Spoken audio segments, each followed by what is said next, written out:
la charla del doctor José Antonio Ortega Navia, especialista. Él nos acompaña desde Chile. El doctor es especialista en medicina de urgencia de la Universidad de Santiago de Chile, médico general por la Universidad de Guayaquil, Facultad de Ciencias Médicas. Al momento se encuentra en formación para la subespecialidad de medicina intensiva de la Universidad Andrés Bello. Es ex jefe del servicio de urgencia del Hospital de Rengo y actualmente ejerce como doctor en la clínica Indisa. El tema que nos acompañará el día de hoy es reanimación sin acumulación, protocolo ROSE. Muchas gracias, doctor José Ortega. Hola, buenas noches. Mi nombre es José Antonio Ortega Navia, soy emergenciólogo de la Universidad de Santiago de Chile y actualmente estoy cursando el último año de la subespecialidad de medicina intensiva en la Universidad Andrés Bello de la clínica Indisa. Disculparán la voz, recién tuve una cirugía y quedé disfuncional, pero vamos a hacer el empeño para que quede claro. Ante todo, agradecer la invitación de este magno evento y ser parte del grupo de orientadores para conversar sobre temas importantes.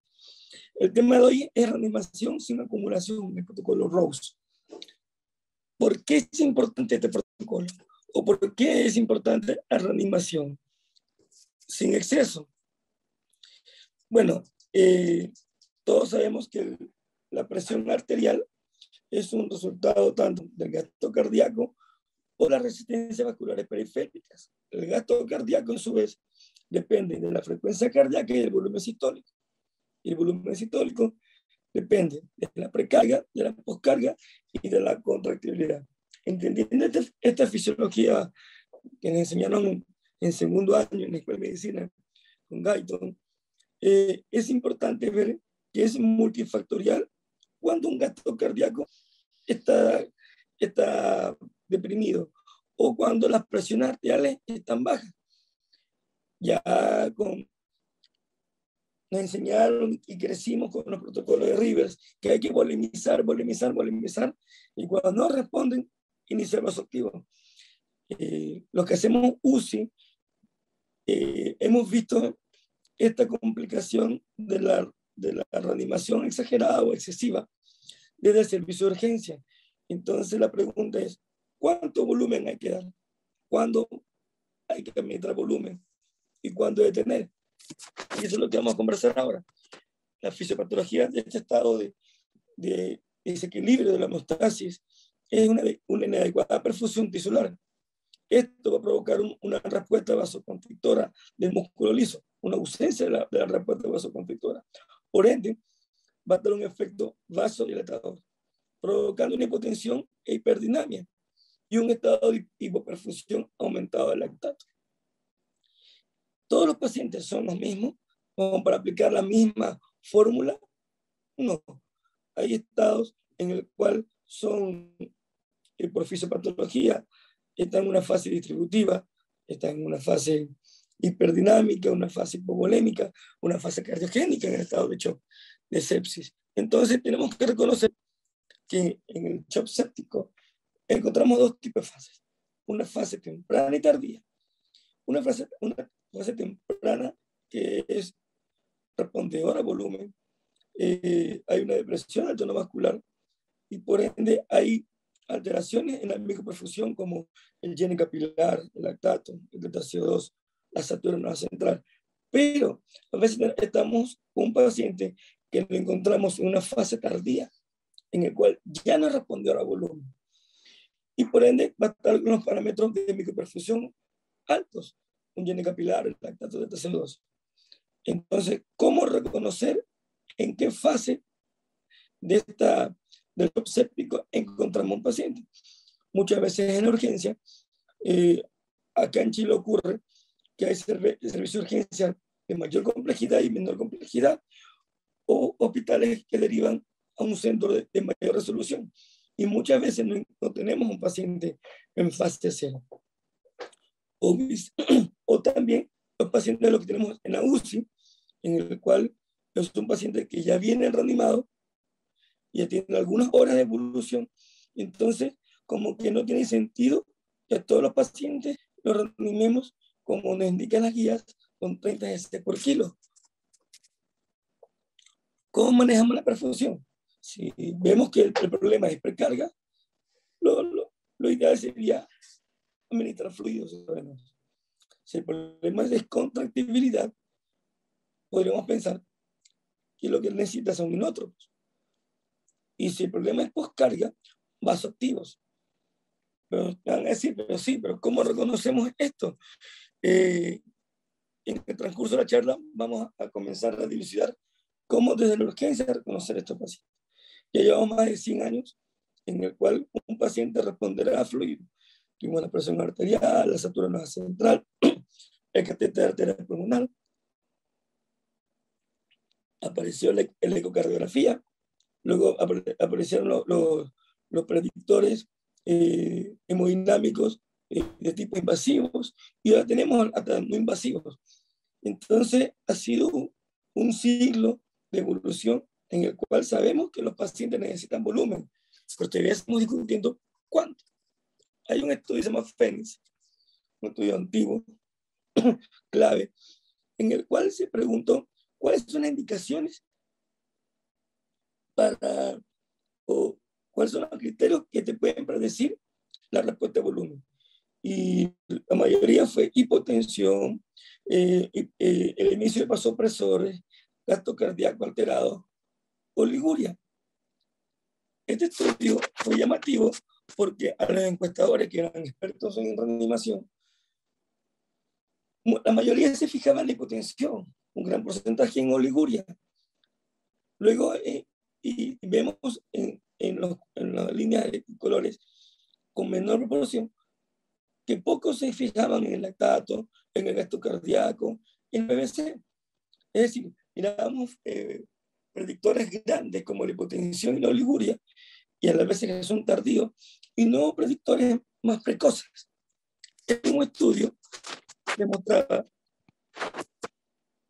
que la variable para saber si respondían o no a volumen era la presión arterial, el estado de oliguria o el estado de diuresis, la frecuencia cardíaca. Y otra vez vemos en poco porcentaje los factores de microperfusión. Entonces, ya más actual, hubo un estudio en el cual decía que, o demostró que las grandes, la reanimación exagerada con grandes cantidades de fluido tenía un riesgo proporcional a mayor mortalidad. Y se lo demostró en este estudio con cuartiles, en el cual cuando había un control a las 72 horas y había un balance hídrico positivo, a 90 días habían complicaciones por esta reanimación exagerada. Entonces, pero también hay estudios que te dicen la baja reanimación y la alta reanimación. Hay diferencia, reanimar poco y reanimar mucho, y al final se demostró que no hay una mortalidad a 90 días que sea estadísticamente significativa. Se reanimó un grupo de pacientes precozmente con menos de 4 litros y con más de 4 litros, y después de 3 días con un total de 7.5 litros y otros menores de 7.5. No hubo mucha alteración en la puntuación del SOFA. El lactato permaneció casi igual en los dos porcentajes. Es decir, no es necesario reanimar con gran cantidad, y que nos da una esperanza de que ser más cautos en la reanimación no es tan malo como nos enseñaron en un principio. Tengo este estudio que te muestra, en sí, esta es una comparación de la reanimación con fisiológico y Ringer, pero lo que quería mostrar acá es que el pH en la reanimación, cuando hay una reanimación inicial, uno puede reanimar tanto con fisiológico o como con solución Hartmann o solución de la Ringer. Pero en el transcurrir del tiempo, la volemización con fisiológico mostró un poquito más de tendencia a la acidosis. Entonces, por eso que la recomendación es, si tú tienes reanimación precoz o quieres pasar un volumen, en pocas cantidades, el fisiológico puede ser el ideal o el ringer, pero si hay una reanimación y vamos a necesitar más cantidad, el indicado es el ringer. Acá mostramos que la reanimación es una comparación de reanimación con plasma light y solución salina. ¿Y por qué la traje? Porque vemos que a la final de la reanimación, en el tiempo, el suero fisiológico te va a provocar un estado de hipercloremia, te va a provocar un estado de hipernatremia y un leve porcentaje de hiperpotasemia. Entonces, tiene sus complicaciones la volemización con suero fisiológico. Y este artículo te demuestra a la final del día que una PAN, una presión arterial media menor de 60, tiene mayor riesgo de mortalidad. Entonces, que necesitábamos tener una reanimación sobre una PAN de 60, que se indicó que había un estado de perfusión, estado de micro y macrohemodinamia mejores, una PAN de 60, sobre 60. Entonces sabemos que una reanimación debe ser guiada para una PAN sobre 60. Pero también sabemos que el principal componente de las soluciones cristaloides es el cloruro de sodio y que solo el 25% de la solución se queda en el espacio intravascular y que el 75% del volumen administrado pasa al intersticio. El principal efecto de las soluciones cristaloides es expandir el intersticio y no el volumen plasmático. Entonces, cuando tenemos un paciente que llega a una UCI o tenemos un servicio de urgencia por algunas horas, como en esta pandemia tuvimos pacientes hospitalizados sin urgencia, y demostraban que al final tenía un beque expandido, y no tampoco era culpa del reanimador, este beque expandido. Va a haber un estado fisiológico que va a condicionar que solo un porcentaje mínimo entra al intravascular.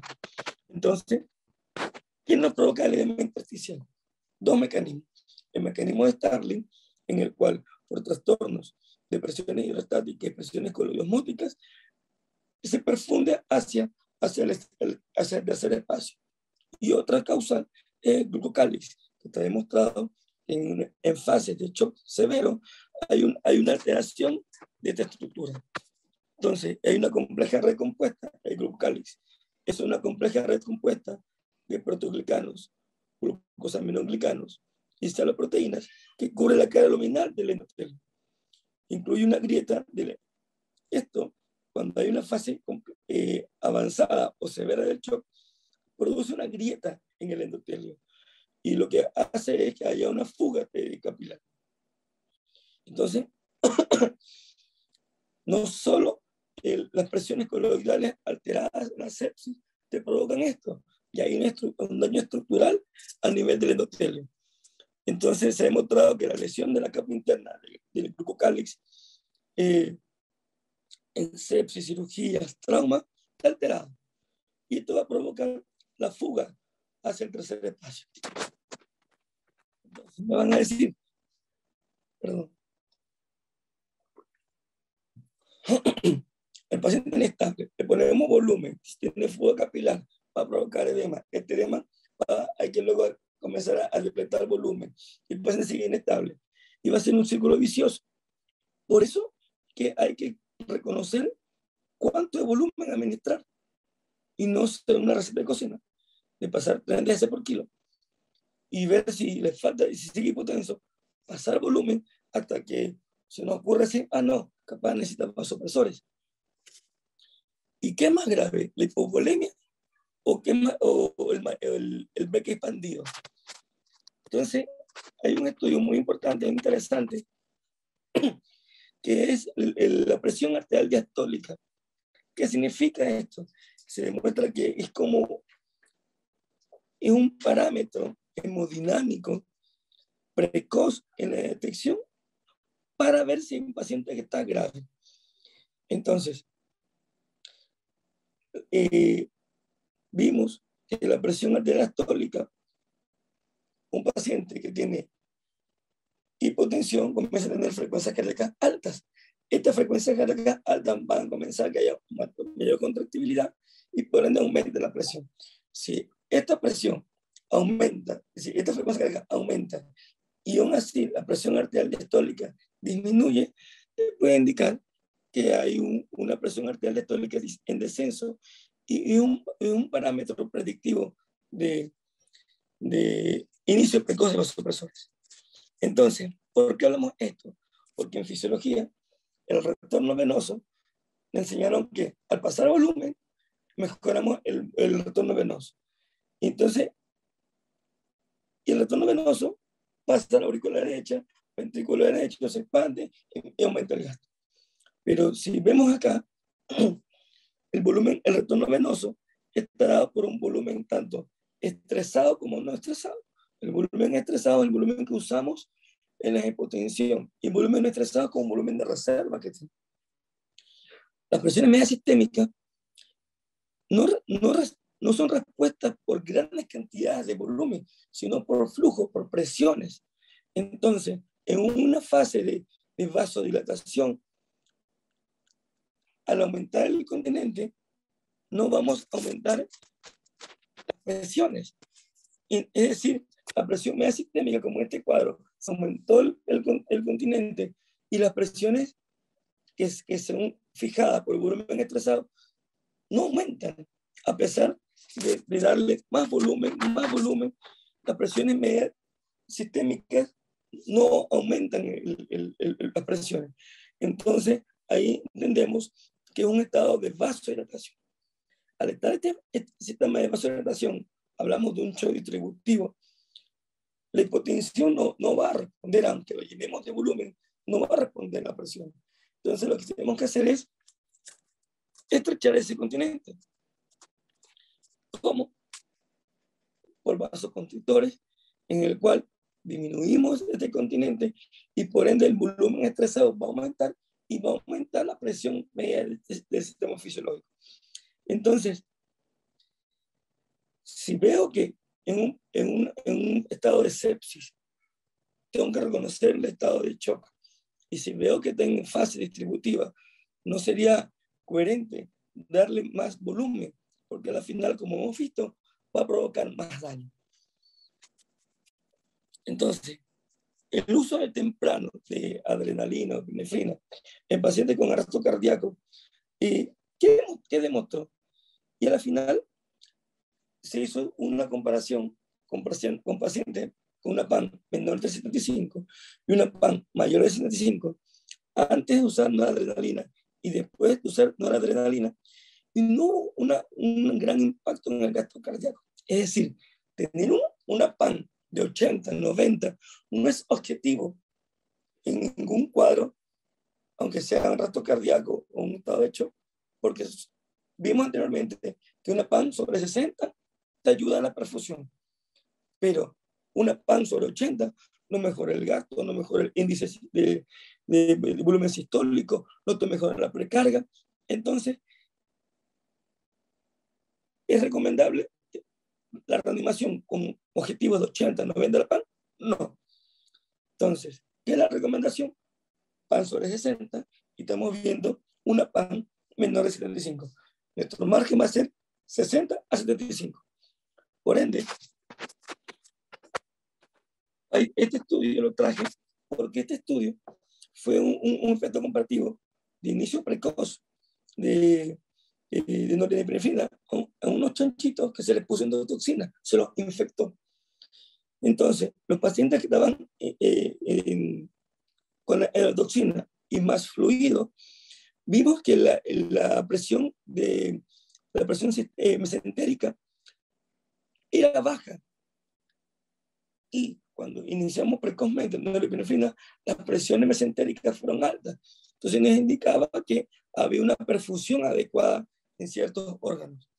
También vimos, este estudio muestra tanto las presiones de la aorta como de la mesentérica, y demostraron que un inicio precoz de norepinefrina ayudaba a tener unas mejores concentraciones y porcentajes de... era una respuesta adecuada. Entonces, ¿qué más demostró? Dice, bueno, la resucitación por fluidos provocaba también hizo un estudio comparativo entre el precoz de noradrenalina y noradrenalina, y al final, con menos reanimación, se demostró que hubo menos requerimientos de noradrenalina. El lactato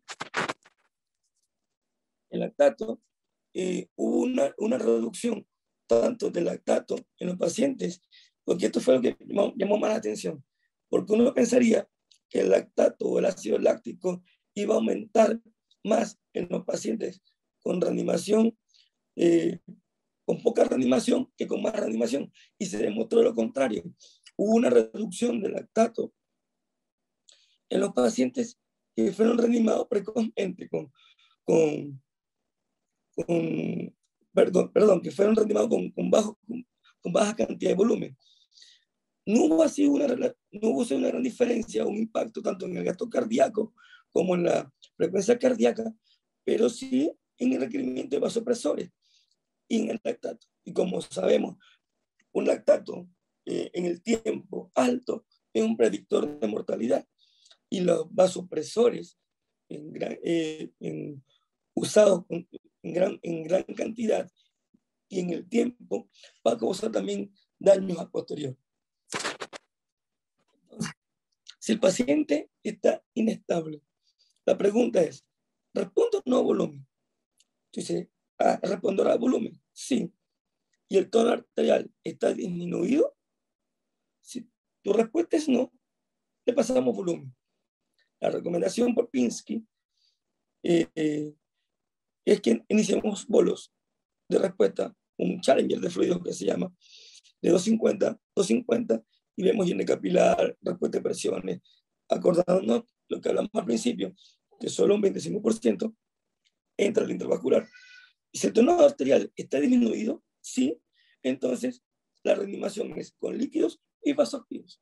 Es decir, paso el volumen de Ringer fisiológico asociado a una infusión continua de norepinefrina, que es lo que está demostrado con mayor evidencia que es nuestro medicamento vasopresor de elección. Pero el paciente no está respondiendo al volumen, el tono arterial está disminuido, iniciamos vasoactivos.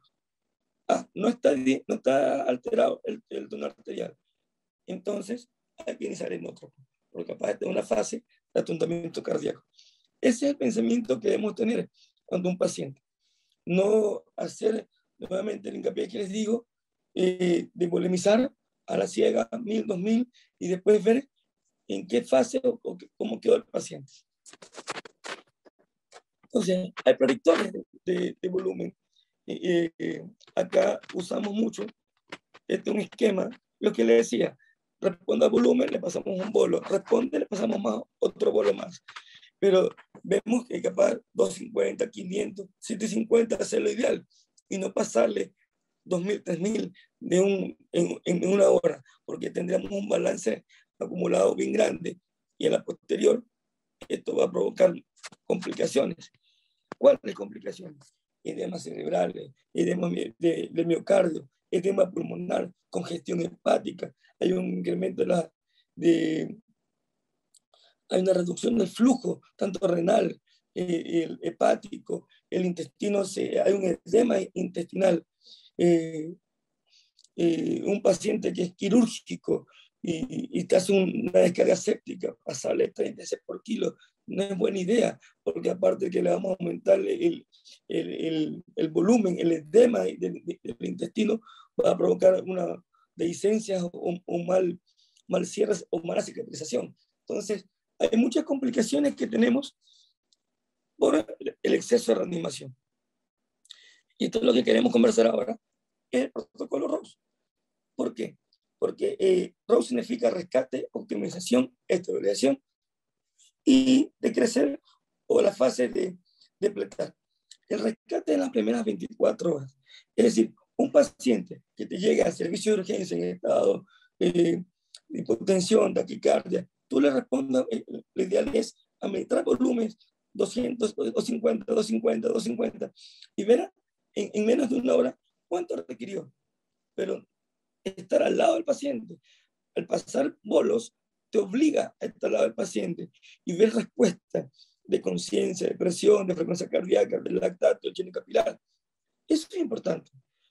Después, uno dice ya la optimización no debería estar en una urgencia. Eso en el mundo real, en el mundo perfecto. Pero en los servicios de urgencia de América Latina, los pacientes aún siguen en las 24 a 72 horas en la urgencia. Es decir, el paciente es nuestro todavía, antes que llegue a la UCI. Entonces estamos en la fase de optimización y mantener el suero muchas veces a 100 cc hora. Si ustedes calculan 100 ml hora en 24 son 2.400. Ya en 3 días le hemos regalado nosotros 6.000, sin contar la cantidad de volumen dado por nutrición, por las sedaciones, por los antibióticos.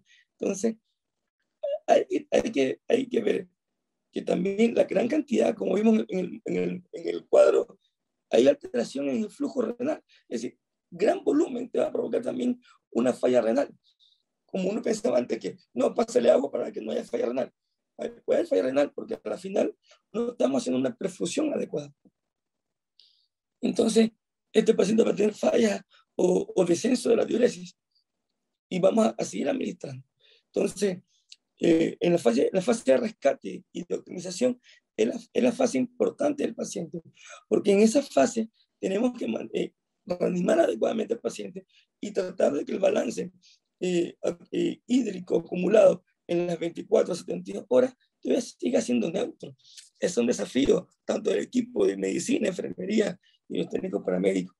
Entonces, las características de las diferentes fases de la reanimación hídrica están en la fase de rescate, soporte vital. Es decir, estamos claros de que cultivar, iniciar antibiótico precozmente, estamos claros de que mientras más se demore el uso de antibiótico, aumenta la mortalidad. Iniciar precozmente bolos, si hay, reconocer si hay una fase distributiva, iniciar vasopresores. El paciente ver si requiere manejo de vía aérea difícil, vía aérea, ventilar a un paciente y manejarle el shock como debe ser. En la fase de optimización es el rescate orgánico, es decir, vamos a ver la respuesta y vamos a revisar los estados de microperfusión, lactato, delta CO2, diuresis, estado de conciencia, llene capilar, frecuencia cardíaca, y ver que todo tenga un rango adecuado. La infusión es hídrica, ser conservadora, llevar un balance hídrico neutro, ¿ya?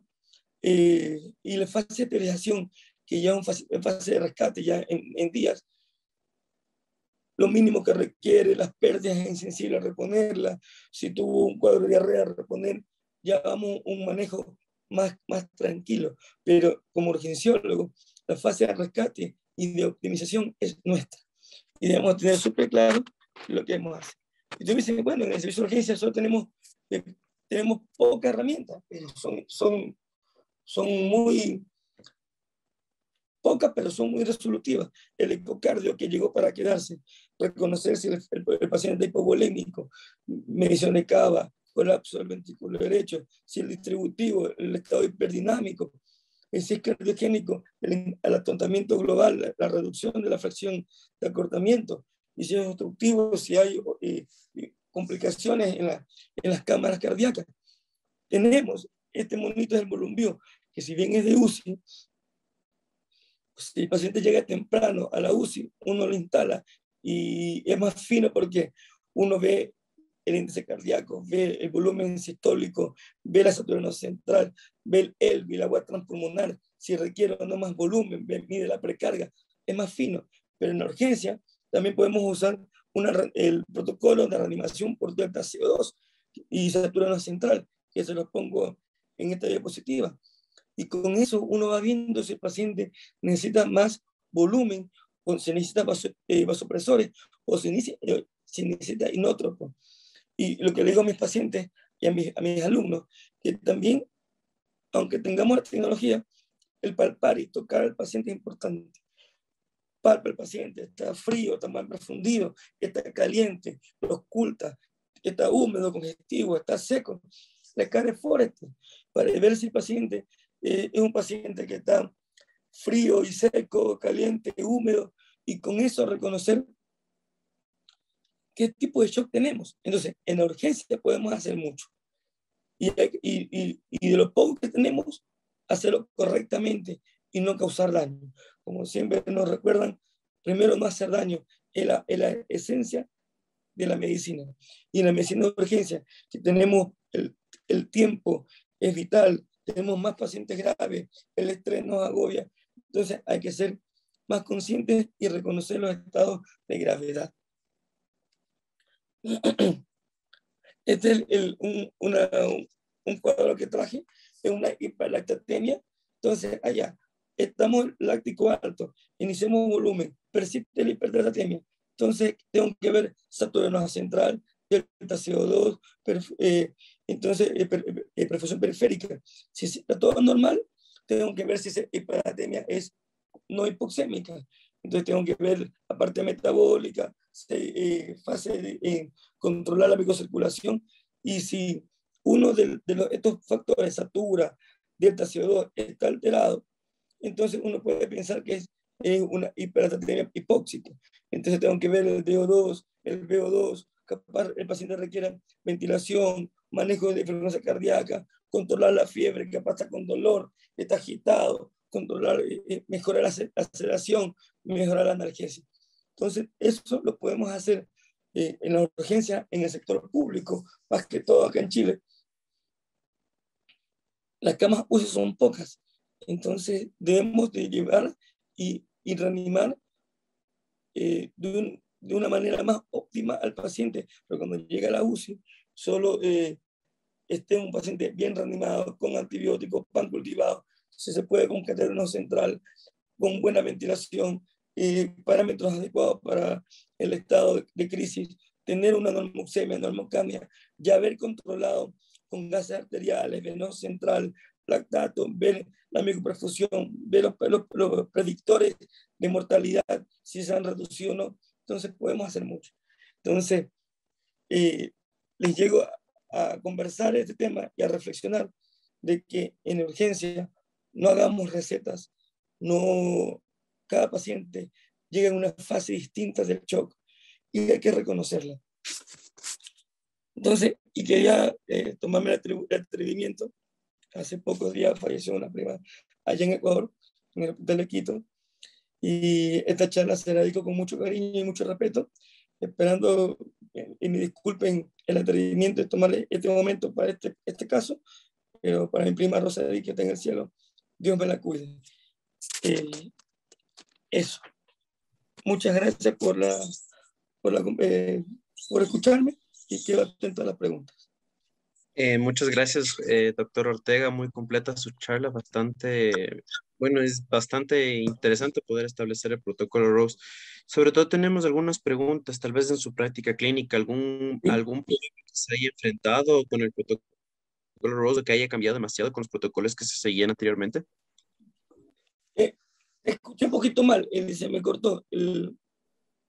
Perdón, si tal vez en su práctica clínica, tal vez ha encontrado una mayor diferencia o algún problema con respecto a los anteriores protocolos comparado al protocolo Rose. Mira, muchas veces los cambios cuestan y tú decirle, ya, sin faltar respeto a nadie, a un médico de muchos años que ha hecho UCI, de urgencia, y doc, no le pase los 30 ml por kilo, porque va a provocar esto, y causa mucha resistencia, pero conversando, viendo, demostrando con estudios de que en la reanimación cautelosa ha demostrado impacto tanto en evitar las complicaciones, no alteración del lactato, no llegas a pacientes a, a, a reemplazo renal. Sí, ha costado mucho, pero se ha logrado un cambio. Incluso los cirujanos ven que los pacientes no están con edema intestinal, no hay dehiscencias, no hay complicaciones, salen más rápido. Entonces, como esto es un manejo multidisciplinario, al principio costó mucho, pero ya ha habido una gran aceptación. Incluso el eco te ayuda bastante. Es decir, tú tienes un eco y ves una vena cava que está en 18, 19 milímetros, dices, bueno, no lleguemos a 20, pero tengo 17 y tengo un lactato bueno, tengo una diuresis adecuada, tengo llene capilar menor de 2 segundos, me detengo en la reanimación. Entonces, tampoco es metas o números, pero sí asociados a todo. Si yo lo volumicé con 200, llegué a 1000 y llegué a completar la hora, le hago un control del lactato. El lactato, acá se mide en, en milimol, lo contrario, se me fue el índice, y está 20. Tú dices, bueno, estaba en 40, ahora está en 20, está en rango adecuado, es decir, está en menos de 2 milimol. Estamos bien. Entonces tampoco es como meta objetiva, pero lo que quise traer a cotación es que no es da lo mismo pan de 80 sobre pan de 70. Es decir, pan de 70, tú por ende vas a requerir menos volumen y menos vaso activo. Entonces, la meta, pan de 60 sobre pan de 60. Ok, sobre pan de 60. ¿Qué me demuestra que esa pan de 60 está adecuada? Los estados de microperfusión. Entonces, es un global. Entonces, tenemos un paciente crítico en el reanimador y a la hora debemos hacer un control de estado de microperfusión, que es lo ideal, que nos indique el camino a donde seguir. Perfecto, Doc. Muchas gracias. También tenemos otra pregunta que sería, ¿cuál es su opinión con respecto a la reanimación con redirectores dinámicos versus el protocolo VEXUS? ¿Cuál es su opinión o su criterio tal vez?